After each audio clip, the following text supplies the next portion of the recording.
mo bá wí, mo expose ẹ, mo tú láṣìírí. Mi ò expect pé Esabod like me.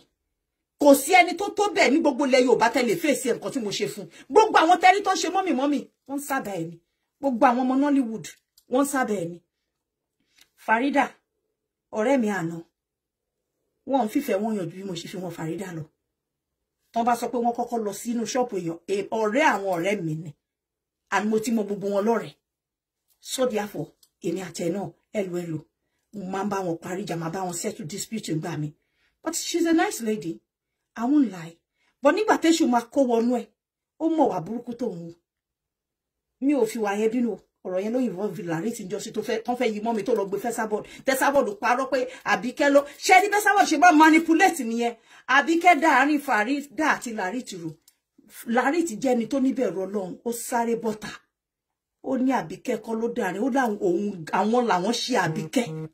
Àbíkẹ́ kọ́ ló ṣe àwọn, which is true. And that discussion also has to do with one Olori. But because one of Olori àwọn bàbá wà ńbẹ̀. Mo bu ọ̀rọ̀ yẹn mọ́lẹ̀, mo fara gba gbogbo insult tẹ́ fún èmi. But I thank God that Larry quickly quenched the fire by debunking Esabod lies. But did Farida say anything? She kept quiet. Rather than her doing what Larry did, she kept quiet and you called me your friend. When you were building your spa, I was the only friend that do come there to do live chat for you freely to promote the place for you. Lay foundation, everything gbogbo ohun tó ṣe bẹ́ẹ̀ ìgbà yẹn ò tí máa bẹ́ Esabod sọ̀rọ̀. Èmi Àbíkẹ́ kan náà tí mi ò dá mọ́lẹ̀ níyì. Èmi ló lò. Màá go live, màá ṣe gbogbo ẹ̀. Fún ẹ pé ìwọ náà ò jẹ́ bẹ́ẹ̀. Mi ò yáwó lọ́wọ́ ẹ rí. Mi ò rí ọ̀rẹ́ mi jọ yá mi ní góòlù rí. Mi è bẹ́ẹ̀ ṣọ̀rẹ́ mi yá mi lágorí. Mi kì í ṣe pẹ̀lú àwọn èèyàn. Mo mọ̀ wọ́n ara mi. I'm not saying tí n bá béèrè ò ní fún mi o. But mi ń ṣe wọn tó máa ń béèrè nǹkan lọ́wọ́ èèyàn. I did everything. I supported you. When you said you would like me to do endorsement, me as Àbíkẹ́, my own person, tí n bá fẹ́ ṣe nǹkan fáwọn ọ̀rẹ́ mi, I would rather do it freely. I would never sign any form of contract with any of my friends. They because the man ọ̀rẹ́ mi ají mi lójú oorun. Ogbowo ni o, mo sanwó fún ẹni o. I would rather do it freely. So I told you in the beginning, I said, let me do whatever it is I can for you freely. Ọ̀rẹ́ mi, láti jẹ́ káwọn èèyàn mọ̀ npa bí báyìí. Mo ṣe ní former shop, new shop, páwọn èèyàn ò tí bẹ̀rẹ̀ rárá. Gbogbo bó ṣe ń kọ, bẹ́ẹ̀ ló ń send design sí mi. Gbogbo bá ṣe jọ ń ṣe, bó ṣe ń lọ ra gbogbo nǹkan síbẹ̀, bẹ́ẹ̀ ló ń send design sí mi. Farida, yes or no? Mi ò bínú ẹ rí o. Tí èrò tí bẹ̀rẹ̀ sí mi wọbẹ̀ yẹn ni mo ti ń go live fún ẹ. Là ń pèrò wọbẹ̀ pé new place. And you know inside you that I was happy deeply for you. I was genuinely happy. Because you are actually an achiever. Kí ló sún ẹ lọ sọ́dọ̀ Esabod? Oh, mo Esabod rí tẹ́lẹ̀.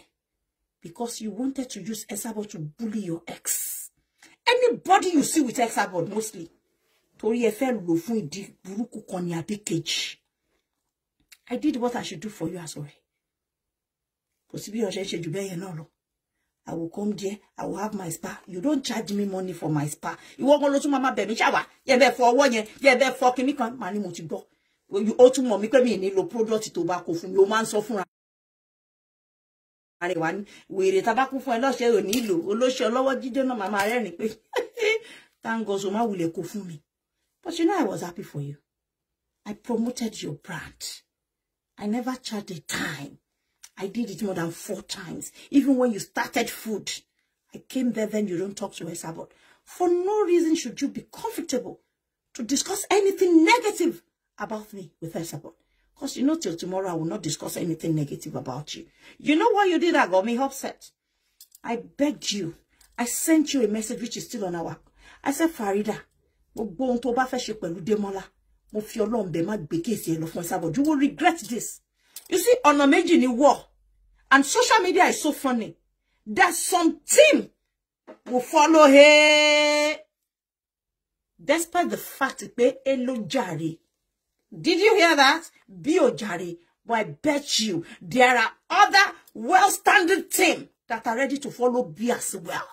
Despite the fact that the predator, you want to pray. That is how social media runs. Now, how many people will you go to debunk the thing? See, B tó máa sọ tí ẹni tó wọ̀ fẹ́ kan bẹ́ẹ̀ gbógun ti yẹn èèyàn mélòó now Esabod bọ́tà ó rárá bú ó ra èyí tó ràn pàápàá ó bẹ́ẹ̀ parọ́ tí mo dẹ̀ mọ̀ pé ò bẹ́ẹ̀ mi sọ́rí àsọ rẹ̀ mo mọ̀ pé Esabod ló jọ wọn kó lè bùdé mọ́lá pátọ́ mi tó ti fuck up ni pé wọ́n ló kọ́kọ́ lọ grant interview gbogbo àwọn tó ń tì ẹ́ yìí mo ní má jẹ́ káwọn èèyàn já bátù ara wọn tó ń pass through because you see social media bó ṣe rí ni pé people use their own personal pain bitterness as a yardstick to your own situation. They don't know the person that is fighting you. They just want to follow you láti kórìíra ẹni yẹn because èèyàn kan ti ṣe something similar fáwọn náà rí. Wọ́n wá bẹ̀ kórìíra ẹ̀, wọ́n bẹ̀ bájà, wọ́n jẹ́ báṣì ẹ̀. Mo message ẹ̀ títí pé ó ti tó. Ó ti kọ́kọ́ fẹ́ kí Esabod bẹ̀rẹ̀ lórí Larity. Ẹ ṣe bí ìjà máa ń wá ìjà máa ń lọ. Kò tó plant ara ẹ̀ síbẹ̀ permanently tó dọmọ ewé. Mo bẹ̀ ẹ́ sọ títí. Mo message despite the fact pé nú bí mi sí ẹ nítorí ọ̀rọ̀ tó ṣẹlẹ̀ pé ẹ ń sọ̀rọ̀ mi lẹ́yìn. Mo gbé yẹn sẹ́gbẹ̀ kan because you see tá bá jà àní rẹ̀. Abike is a very simple person and àwọn ọ̀rẹ́ tó wà láàrin mi àti ẹ wọ́n máa sọ fún ẹ pé bí àwọn yẹn gan wọ̀n ẹ pé tí ò bá tó Abike will never pé ó dẹ kò wá sí bó ṣe lè burú mi ò lè jẹ ojú ẹ̀ ń ta di ọ̀la nítorí mi ò kì í ṣe Esabod tó bá gbé wèrè wa mo kò lè gbé wèrè kí orúkọ ẹ ló fi sábù mí sìn èmi náà fi orúkọ ẹ dá padà fún you know I don't mean any bitterness towards you at the same time I still question the reason why you find someone like that as a friend, one who destroys innocent people's reputation, one tó jẹ́ pé kò ní ojútì agbára dáradára tó ń ti gi body tó ń ti dídò body pé I mean ṣó mọ̀ pé gbà mí wọ́n bìyàn pé òun náà máa ń sọ ní ẹ fi ìyá yín wọ̀n wá ìwọ náà bó o bá fẹ́ fi ìyá ẹ̀ wọ̀n wá lára ẹ̀ are you telling us pé ẹni tó bí ẹnìyẹn ṣó lè náwó sí lóbì ìjọ tó fẹ̀dí tó ń ti dídò body lórí live chat ìjọ tó gbàgbé pé ó àtàkì ọlọ́ba àbí kẹ́kùn àbí whoever òun tó àtàkì ọba tèmi lẹ́ni ló máa àtàkì ọba ti tẹ̀yìn náà lọ́la bí ohun rere bá ka àwọn ọmọ yín náà bí ikú ò bá ti pàdánù ohun kan náà tẹ́ ẹ lò lọ́ta lẹ́ni ló ṣe ń bọ̀ wá tako oríire tàwọn ọmọ titi yín náà that's one thing I want all of you to know èní ó lè máa dùn mọ́ yín àmọ́ tẹ́yìn náà bá dẹ́ni tó máa ṣe rere nínú ẹbí yín bó ṣe máa bá yín gbógun tì wọ́n nìyẹn bẹ́ẹ̀ tí ẹ̀ràn níṣẹ́ ó ṣe ó gbọ́rọ́ tó ń pamọ́ Lizzy lẹ́nìí mákan ni ó ń bọ̀ wá sọ́dọ̀ titi yín náà ihun tí mo wá bẹ́ẹ̀ fún níjọ́ náà tó dẹ́ ṣì wà lórí mẹ́sẹ̀jì wa mo ní fi ọ̀rọ̀ bọ̀bọ̀ ilẹ̀ ká tó nínú ilé do not take his matter to Esabod the same Esa olórí burúkú tó lọ bá lẹ́ni yálà owó ló ń jẹ lọ́wọ́ ẹ̀ kírìmù ló ń kó fún lọ́fẹ̀ẹ́ ó dijọ́ tó bá jẹ́ tán ó ṣe ń padà bọ̀ wá báwọ̀ náà ṣé ó máa sọ pé ọ̀rọ̀ tiẹ̀ kọ́ ló ń sọ tó bá wá gbé tiẹ̀ wá ni àwọn ò lè deny pé gbogbo story ẹ̀ torí òun náà mọ̀ ibi tó wá Tanzania ó wá gba information nípa a whole lot of you ni Yétúndé wọ̀nù ẹ̀ títí kò sẹ́ni tí ò kí wọ̀nù ẹ̀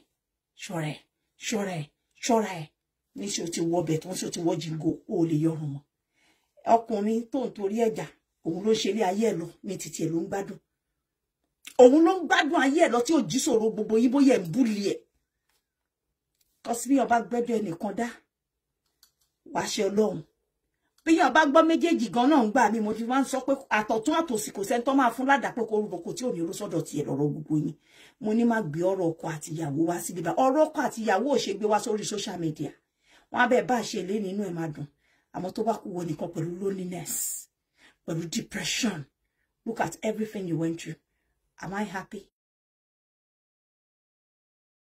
Of course I wasn't happy you went through that.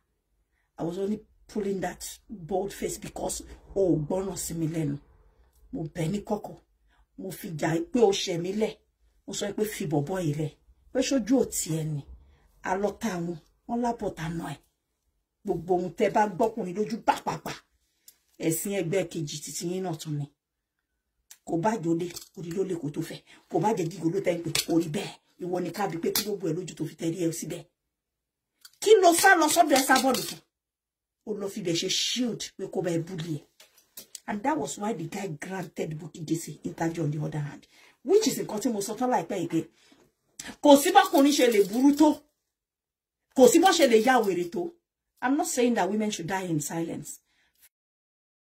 Find some few reasonable people that you can use as solace, those that can offer you succor right? Totally help her that time. You don't have to bring it to social media because olórúkọ ni ẹ́. Olórúkọ de la buku máa wà. Kí ló gbé yín lọ́dọ̀ Esabod gbogbo yín tẹ́ ń so mọ́. Ẹ ń wá kó máa bá yín bully àwọn èèyàn, kó máa bá yín bá àwọn èèyàn lórúkọ jẹ́ ni. Ẹ ti wá wọ bẹ̀ tán sìn. Ẹ lè yọrùn mọ́. Adipa máa bí yẹn ọ̀rẹ́ rẹ̀ kíní kan information orí tí mo máa rẹ́rìn. Ṣé anybody lè béèrè information tí ẹ tèmi mọ̀ lọ́wọ́ tèmi. You know I will never say because I'm not like you. And I have a lot I can say. You know I have a lot I can say. I ain't gonna say it to no one because I don't talk to you anymore. But I find it very strange. You will find balance ní rubu bẹ́yẹn. Gbogbo yín lẹ jẹ yara yín lẹ ṣe ra yín lẹ́lẹ́sìn. Àwọn èèyàn gidi notable people no fẹ́ bá rí yín rò pé ń bẹ Esabod ro. Ó sì lè dàbí tó tọ́ lójú ilé ni. Ìjọ tí reality bá máa setting pé àwọn click Esabod ẹ máa rí báwọn èèyàn ṣe máa yà fún yín excuse yín. Àwọn dirty parole ló máa bẹ Esabod ro. Àwọn táyé wọn ti ta tó ti bàjẹ́. Ẹ máa rí pé tó bá máa bọ́ tán síbi kó ra o gbé Esabod tó sọ.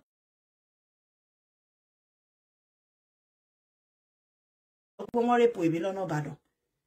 Orí tí mo ti rẹ́rìn pa. Ṣó ń ṣe eré ni. Ṣáyà bá fẹ́ fẹsẹ̀ ní lẹ́gbẹ̀ẹ́ títì ní àbá wọn fẹ́ rọ. Ṣé Boko Haram ló gbé mi lọ́nà Ìbàdàn ní àbẹ́wò. Tán fi fẹ́ rí di mi yà. Ìwọ tó láwọn rape victim tó ti fàdí wọn ya bí ẹ̀ márùn-ún ẹ̀ mẹ́fà tó ń sọ gan kan yà dí àwọn. Ó tó story wọn kò offer wọn ní sólèsì èmi tí ń rí irú ẹ̀rì. Mo sorry ẹ̀yin tẹ́ bá experience irú ẹ̀ o. It's not meant to, ride on your emotions. But how can someone allege me of such? Ibẹ̀ ló yẹ kó ti rò. Pé ṣé wèrè aláwòkù ẹni tí ẹ ti jóná tó ti bàjẹ́ kọ́ ló lọ gbọ́rùn ẹ̀ fún. Báwo ló ṣe rò pé ó fẹ́ bọ́ nínú wọn ẹ̀? Ó máa dẹ́ni, ọ̀hún ní bí yín dákẹ́ ṣe yàmàyàmà. Ó mọ̀ pé gbogbo ọ̀rọ̀ yín ti wà lọ́wọ́ ẹ̀. Gbogbo Tanzania tó wà yẹn, ó wá rí gbogbo yín tán ni. Àwa rẹ́ni tó ní làákàyè nínú yín tẹ́ máa sọ fún pé màmá. Ẹ ṣe ń bú lọ́ba bú gbogbo wọn yìí. Ẹ jọ̀ọ́ torí Ọlọ́run, ẹ yọ wá kúrò. Ẹ bá Àbíkẹ́ tẹ́ bá fẹ́ bá Àbíkẹ́ bọ̀ kẹ́ máa wà níbi kẹ́ máa bú gbogbo ọba lẹ́ Yorùbá. Ẹ má fi wá sínú crew yín. Àti Jaiye Kuti náà kẹ́ excuse ara yín kẹ́ a fẹ́ wà ní picture pẹ̀lú yín. Ọmọ Chioma ọmọ Yibo yẹn tó jọ ọmọ Yibo. She gave her a stand look like don't come near me. And so did Funke Akindele.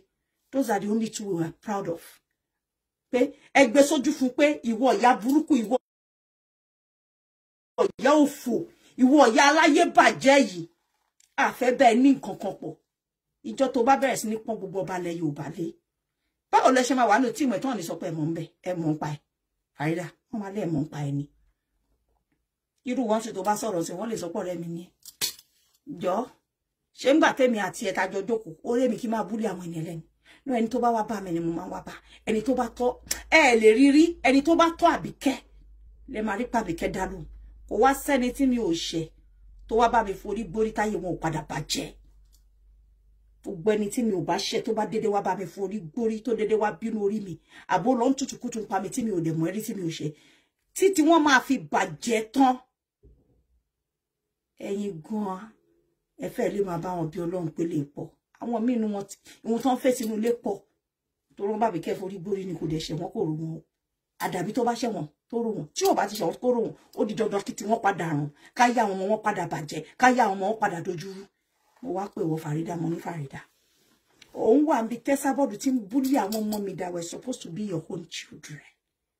How comfortable are you? Pé Esabod máa parọ́ máa ọmọ kéékèèké dandan kọ́ ni kán já ọmọ mi pàápàá mind you. Pé àwọn ọmọ lọ́mọ. Pé màmá ẹ búyà tẹ́ bá fẹ́ búyà náà. Èwo ni kẹ́ máa gbé àwọn ọmọdé gbé àwọn ọmọ lọ́mọ. Ó sọ bẹ́ẹ̀ rí gẹ́gẹ́ bí ọ̀rẹ́ gidi. So torí tí n bá ń down mo bá woman kan sọ̀rọ̀ láàárọ̀ woman wá sọ fún mi pé òun ka táwọn kan kọ sórí live chat mi lánàá pé Esabod sọ pé Farida ló sọ fáwọn pé Àbíkẹ́ ò ní ilé òpó lọ bọ́rọ̀ pósì ni mo ní ṣá mọ̀ kó súnmọ́ mi okú tí mo rèsì tèmi máa fún wọn òun náà ló máa rí mi tán. Àwọn wá sọ pé àǹtí Àbíkẹ́ má sọ bẹ́ẹ̀ o wọ́n ní fúnra ara ọ̀rẹ́ yín gan pé ẹ̀yin lẹ jẹ́ kí lọ máa ra cream lọ́wọ́ ẹ̀ pé ẹ̀yin lẹ polówó ẹ̀ fún wa pé òun ò dẹ̀ kúrò lọ́dọ̀ ẹ̀ dì sí pé ìgbà tí mo wá sọ́dọ̀ ẹ̀ tí mo polówó fáwọn làwọn tí ń bẹ ra cream till date pé but ìwọ fúnra rẹ̀ wọ́n sọ mi pé àǹtí Àbíkẹ́ má dáhùn pé fún ọ̀rẹ́ yín tá à ń sọ bó ṣe wà lọ́dọ̀ Esabod pé fúnra rẹ̀ ló sọ fáwọn pé ilé Àbíkẹ́ ni ò pé kódà òun ló yẹ kí òun bá help láti ṣe interior tí ó bá ṣe pé òun ṣẹ̀ṣẹ̀ ṣe bí odò tó pé wọ́n máa wá sọ pé so ẹ má dá wọn fáǹsì yín tán sọ pé wọ́n lẹ́sà wèrè lè sọ bẹ́ẹ̀ the fact pé ó sọ bẹ́ẹ̀ omi pé mi fẹ́ lọ attack Farida Alaja mo ní bọ̀ síbẹ̀ any day tó bá ti lórí kọ Farida ta sí mi máa lórúkọ Farida máa jọ gbé ya ẹ̀yin méjèèjì máa jọ gbé yín ṣépè because as ọ̀rẹ́ tó mọ̀ pé èmi ò gbé ogun tiẹ̀ despite the fact pé mo sún fún ẹ torí mi ò fẹ́ wàhálà ó yẹ kó lè sọ fún olórí burúkú tó fi ṣe ìyá yẹn pé ìyá stop mentioning my name to attack Abike. Abike and I may not talk today. Ó lè dọ̀la ká parí ẹ̀. Ẹ yé lo orúkọ mi láti fi bàjà.